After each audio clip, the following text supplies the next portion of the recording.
hormonal fluctuations, cramps, headaches, backaches, soreness, nausea, bloating, mood swings, anxiety, and so much more that we have to go through every single month. And I had fallen into the trap of completely leaving my life for like 2 days and then feeling so guilty for the week after that I couldn't get anything done, I couldn't live my life in its regular way, and I felt so depressed in the lead up to my period because I knew I wouldn't be able to live life in the way that I wanted to. But after so much research, I have finally discovered not only how to survive your period, but yes, how to thrive on it. How to do everything you want to do, how to be productive, and not let your PMS get in the way. And in this video, I'm going to be spilling all of the secrets. As always, here are the video chapters. I'm going to be breaking down how to reduce your cramps, the best hacks that I found on this, and how to cycle sync to make your life so much easier and to stay on your productive and organized grind, no matter what part of your cycle you are in. Before we get into the video, be sure to check out all of my links below in the description. Check out my vlog channel where I've just hit 100K.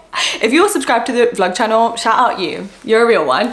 And be sure to check out my Instagram, my Snapchat, a Facebook group that I've created so you can all make friends with each other, my Discord, and so much more. This video is a paid partnership with BetterHelp, an online therapy service that can help take your self-care to the next level from the comfort of your own home. Therapy sessions have never been easier because you can do them over the phone, over text message, video call, whatever's more comfortable for you. All you have to do is fill out a few questions to assess your specific needs, and then you will be matched to a therapist that is best suited to you, in most cases in 48 hours or less. And if the therapist you got matched to isn't quite the right fit, which can happen a lot in therapy, then you can switch to a different one at no additional cost, which I absolutely love, because when I did therapy, I definitely didn't find the right one the first time and it was very discouraging. And then it took so much time and effort and money to try and find one that actually suited my needs. But BetterHelp takes all of that hassle out of the equation for you. Therapy is so important, and I've always been the biggest believer that even if your mental health is perfect, you should still go to therapy. And especially if you watch this channel, meaning that you're probably interested in self-development and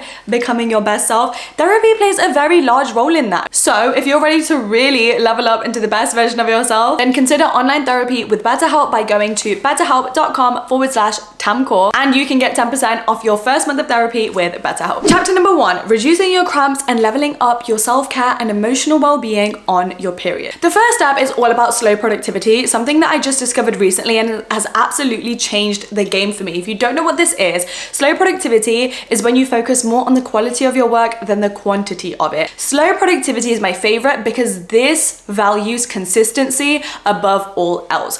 When you concern yourself with perfectionism and making sure that every single thing on your to-do list is ticked off every single day, that can be exhausting, and that is so overwhelming, especially when you're tired and you're not at your regular energy levels. And so when you look at such an overwhelming idea and expectation of yourself like that, you are more likely to give up, to feel tired before you even start the task, and then to dismiss the task completely. But if you embrace slow productivity, where it's like, I'm gonna attempt studying for this hour or doing my errands this afternoon, and I can take it as slow as I want. I might take a break here or there. I'm gonna treat myself to a matcha to make this experience more pleasant than usual, and I'm not going to push myself at my regular pace because I'm not at my regular energy levels. It makes working and being productive so much easier, so much more pleasant. You're taking all of the exhaustion out of it, and most importantly, it means you are showing up for yourself every single day and making that a habit. To fully embrace slow productivity, I really recommend incorporating maybe more breaks than you usually would, or rewards. Like I said, trying to make it as enjoyable as possible, whether it's studying with a friend at a cafe, whether it's working at a time of day that suits you, maybe watching a movie first thing in the day just to ease into your day a little bit better. But you need to be kind to yourself and understand that your body's needs and energy levels changes every single day. You are not a robot that can show up in the exact same way every single day. Step number 2 is all about supplements and teas. This is my absolute favorite and has changed the game. So aside from taking painkillers on my period, which of course helps with cramps, I take supplements every single day, and I drink specific teas, especially in the lead up to my period, which significantly help reduce my cramps. So the first supplement is chromium picolinate. So I've only started taking this over like the last 2 months, and I actually took it to start helping with my skin, but I stopped experiencing such harsh symptoms in PMS, like during my last period, and I was like, this is really weird, because normally my PMS is so intense. So I looked it up, and there are actually threads online and articles that show that in studies conducted where women took chromium picolinate before their period, they actually found that they were surprised when they got their period because they had little to no PMS symptoms. Another supplement that's super important is magnesium. I take this every single night before bed because it can help with your sleep, but also it's so good for your period. Magnesium actually acts as a gentle muscle relaxant, so especially when you're PMSing, it will help soothe any tummy cramps that you have, but it can also help soothe those strong contractions that you experience in your uterus, which can then help with any heavy bleeding that you might have. On top of this, I try my absolute bestest that around the time of my period, I switch strictly to matcha over coffee. Coffee can really worsen your cramps because it heightens inflammation within the body, whereas matcha doesn't do this, and it still provides caffeine, and because it's dried green tea, it has so many healthy antioxidants, which is going to do your body so good. And it also contains L-theanine, which can actually help soothe your muscles and your blood vessels, which will then help reduce any cramping or pain. And lastly, when it comes to teas, raspberry leaf tea is by far the most popular tea to drink around your period. You have to be super consistent with this.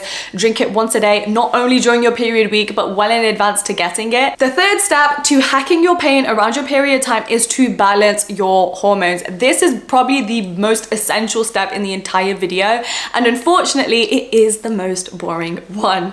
Now, I realized that I had a hormonal imbalance because my period symptoms were all out of whack, and they were more intense than they had been my entire life. And after lots of research, I realized I had a hormonal imbalance. And so I read up so much on how to balance my hormones, and unfortunately, it is about going back to the basics, which is you need to have a regular sleep schedule, and you need to be getting at least 7 to 8 hours of sleep per night. The more the better.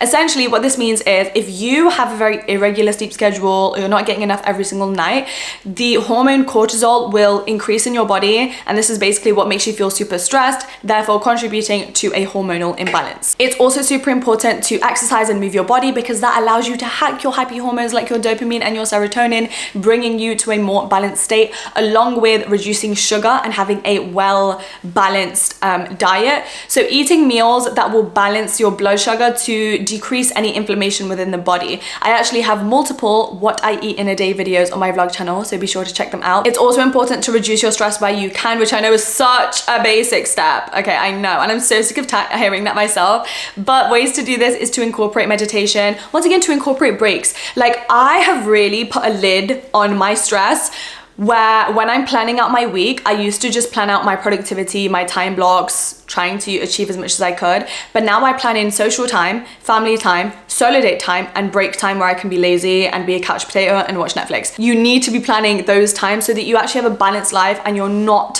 high stress and high anxiety all of the time.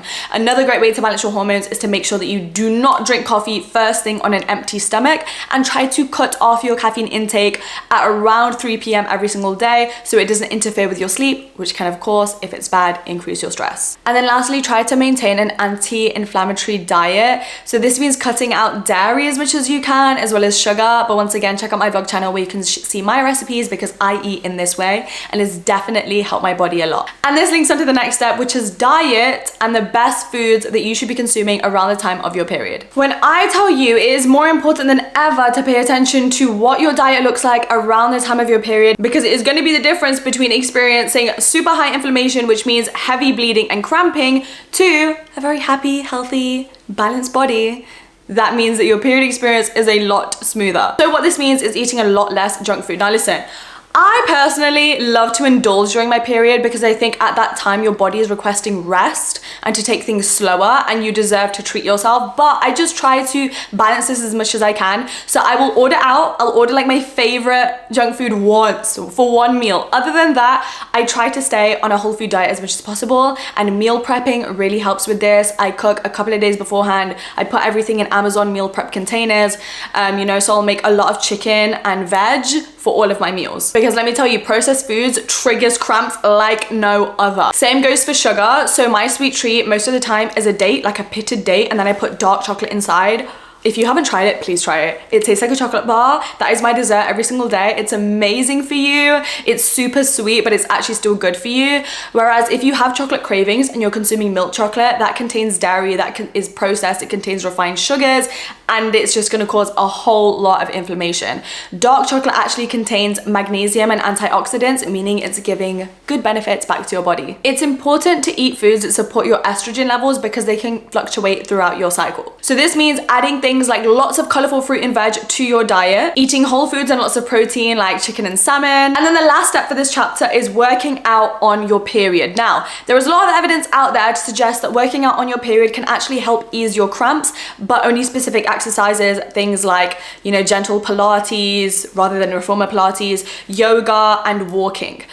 My PMS, however, got to a point where it would hurt to even stand for too long, and I just had to be horizontal with my hot water bottle at all times. And if you go through the same thing, I would say please listen to your body and try not to strain it. This is your time to just rest and recuperate and get back your energy levels, because once your period is over, you can go and you can hit the gym and do all of your regular things. If you have the capacity to do it, absolutely try to incorporate yoga and especially meditation, because it will help with your stress levels and therefore your hormonal balance. But my biggest step is to simply reduce your expectations and adjust your workout routine and your daily routine to instead prioritize yourself. So 2, the power of cycle syncing. So what is cycle syncing? Cycle syncing is when you create different routines that align with the 4 different phases of your cycle so that you can honor your needs and actually be able to thrive on your period. A lot of the time, we will push ourselves to work too hard, to exercise too hard at phases where our body simply doesn't have the capacity to do so. That's when we burn out. That's when we get frustrated with ourselves for not being able to do what we usually can. And when you gain awareness of what these phases look like, then you can alter your schedule and your habits for those weeks to make sure that you feel good about yourself and you're taking proper care of your well-being. So the first phase of your cycle is the follicular phase, and this lasts from 7 to 10 days, and it's the phase right after you finish your period. This can be described as your new beginning. You've just finished menstruating, your energy levels are all the way back up, you feel like you have the energy levels to do what you normally can. So your estrogen levels are up, so now you feel like you might want to start new projects, do new things, be more productive. There are also particular foods that you can eat during this time as well to benefit your cycle syncing and your productivity. So in order to cycle sync during your follicular phase, you need to look at your calendar. Hopefully your period will be regular, so you will be able to see in what date, what 7 days you are menstruating. Right after that period, you will have a week of your follicular phase, and you need to plan ahead to know, okay, this is gonna be my most productive phase, okay? So all of the things I've been putting off, I'm gonna do then. I'm gonna hit the gym, I'm gonna do maybe some higher intensity workouts. I'm gonna start that new project I've been wanting to do. I'm gonna reference my New Year's Eve resolutions that I set a couple months ago and make sure I'm actually staying on track and set new goals for this week, because my energy levels are at their highest and you need to take advantage of that. Don't use this week to, you know, go on a self-care vacation, because there are better times in the month to go and do that. Use this phase to get back into a routine that maybe you've put off before, to clean and rearrange all of your clothes, throw things out, learn new things, and be productive. The next stage of your cycle is the ovulation phase. This phase only lasts around 3 to 4 days, and in this time you are going to notice that you have the most energy. Like, you are glowing, you are living as your best self, you feel more confident, you're more extroverted, you have the urge to go out and do more things, speak to people, work harder. So when you're looking at your monthly calendar and you know, okay, so this is around a week and a half to 2 weeks after my period has ended, this is the time. Make social plans with friends, go to networking events, start a new class, focus on those goals just like you did in the first week after your period. Once again, there are particular foods and exercises and hobbies that you can incorporate during this phase. Going to the gym every single morning, trying to get the most out of your 24 hours for those few days. You know, you're gonna wake up, you're gonna work out, you're gonna do your work, you're gonna fit in social plans in the evening, because now you have the energy to do all of that in a day. And that's especially what I would do during those few days. And then the phase after that is your luteal phase. This can last anywhere from 10 to 14 days, and this is right before your period begins. In the first half of this phase, you might still be feeling some high energy from your ovulatory phase, but in the second half, this is where we start experiencing PMS. You're gonna have those cramps which are warning you your period is coming. You're gonna feel a little bit fatigued. I think for a lot of us, the week leading up to our period is actually the worst week, because you are on the come down from all of that high energy and you're not actually menstruating. You're literally like in the lead up to it and you're like, oh my God, when is it gonna come so it can be over and done with, and yet you experience all of the symptoms that come with it, and you know you still have a whole week of actually being on your period. So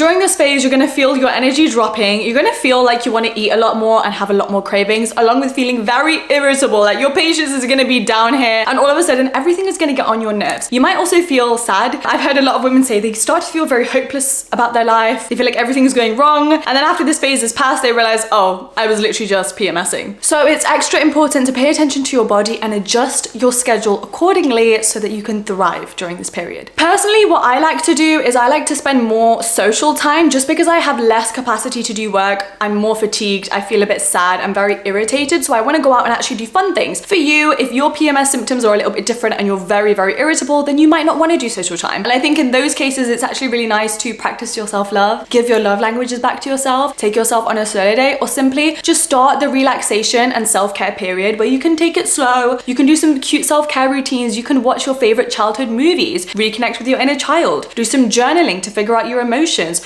read a book, take some time off. I feel like looking at it this way, honestly, I'm not gonna lie, makes me look forward to my period, because I be hustling, I be working so hard throughout the month, and then I know, okay, during like 10 days from my luteal phase to when I start my period, that's my time to relax, to take a day off, to just come back home to myself, to not worry about anything, because I took advantage of my high energy phases beforehand. Also, it's really important to know that your appetite will rise during your luteal phase. You're gonna wanna eat a lot more, you're gonna have cravings. Please honor them, okay? Do not fall into the trap of guilting yourself into thinking, well, I can't snack, or I already ate lunch, so why am I feeling hungry? Your body is requesting more food for a reason, okay? And the most self-loving thing you can do is to honor that. Did you know that during your luteal phase, your metabolic rate actually rises? So you're supposed to consume more, you're supposed to eat more calories. And if you don't, you're literally putting your body under stress, so your cortisol level is gonna increase, meaning you're then going to have a hormonal imbalance, which is then going to wreak havoc on your cycle and on your hormones. Because of your fatigue and your low mood and your cramps that have probably started, it's also very important to pay more attention to your diet during the luteal phase than it would be during the ovulatory or follicular phase, for example, because you really want to make sure that your energy is high. So if you consume a lot of high sugar foods, a lot of processed foods, it's just going to add to your fatigue and that inflammation in the body in the lead up to your period, which will make your actual period week and cramps feel a lot more worse. So try to be as disciplined as you can in that area while relaxing in all other areas of your life. And then last but not least, we have the menstrual cycle, and this is your period week. This can last anywhere from 3 to 8 days. And I think the biggest step to cycle syncing when it comes to your menstrual phase is to reprogram your mind to see your body as cleansing itself, as shedding, getting ready for a new season when you're about to have this new beginning phase when your follicular phase starts. So this is your time to relax, to practice self-care, to wind down, to release any negative energy, to maybe journal about what's happened over the last month so that when you start your new beginning, you're not bringing in any negative feelings or past emotions. You should be giving yourself a lot of free time, a lot of downtime, so you can make time to regulate your emotions and to prepare yourself for that new beginning. Go on walks, try to get as much rest as possible. I personally, like I said before, will make sure that during the first 2 days of my period where the symptoms are at their highest, I've already done my work beforehand so that I can fully just pay attention to my needs. Maybe I want to order takeout one day. Maybe I want to watch my favorite childhood movies. Maybe I want to FaceTime my friend for 4 hours. I should get to do so. And then for the second of my period, my energy is actually pretty okay for me personally. So then I'll get back to work in preparation for my follicular phase. And finally, chapter number 3, the homework chapter. These are practical steps that you can carry out to make sure that you are implementing all of the advice that you learn in this video. Step number 1 is to listen to your body more and start honoring your needs rather than placing all of these expectations on yourself, which just stresses you out more, which just damages the relationship you have with yourself. It's so unfair and it's so unloving. And this links into step number 2. Have a look at your calendar, and if you're not already, start planning out your life in your calendar app on your phone, because honestly, it's a lifesaver. It helps me work and live as my most productive and best self, and work out when your period week is, and then plan out all of your phases around it. And when you are time blocking all of your work tasks, when you're putting in what tests you have, when your work shifts start, also plan out what you're going to do in the evening, which aligns with whatever phase you'll be in at that point. So your luteal, your ovulatory, your follicular. Start planning out your meal prep. start planning out which nights and weekends you're gonna do more self-care, and which you're gonna see your friends more, and which you're gonna work a little bit longer to work on your 2024 goals, because it will align with your energy at that point. And finally, shift your mindset when it comes to your period. I think it's so easy to dread your period and to dread the fact that you're gonna have cramps and you're gonna be fatigued, but actually you can start seeing it as a really positive thing that allows you to be so in tune with your body, and once again allows you to thrive, because now you're actually scheduling out your rest time. Now you're actually working at your goals at a more productive and efficient state, because you're doing it when your body has the capacity to do so, rather than beating yourself up for not being productive when your body literally can't. And so you sit there and you procrastinate, and then you feel bad about yourself, when the whole time, if you just watched a movie, you would have been much better off, and you still would have achieved the same goals had you just scheduled them for your ovulatory phase. And lastly, remember to treat yourself, especially if you're in the luteal phase. Order a takeout, but stay balanced with those blood sugar balancing meals. Watch a movie, be kind to yourself, most of all. Thank you so much for watching this video, guys. I hope it helped you. Comment down below, let me know what you learned or what habit you were gonna implement to start your cycle syncing journey, to give inspiration to everybody else watching. And also thank you so much for 1 million subscribers. I can't believe that literally just happened this morning. Remember to check out my vlog channel where I'll be documenting the entire process of me celebrating, because guys, there's gonna be a huge celebration in order. I've already got it all planned, and it's not happening till next week, so stay tuned. Thank you so much. I love you guys so much, and I will see you same time next week on Friday for a brand new video. I appreciate you. Bye.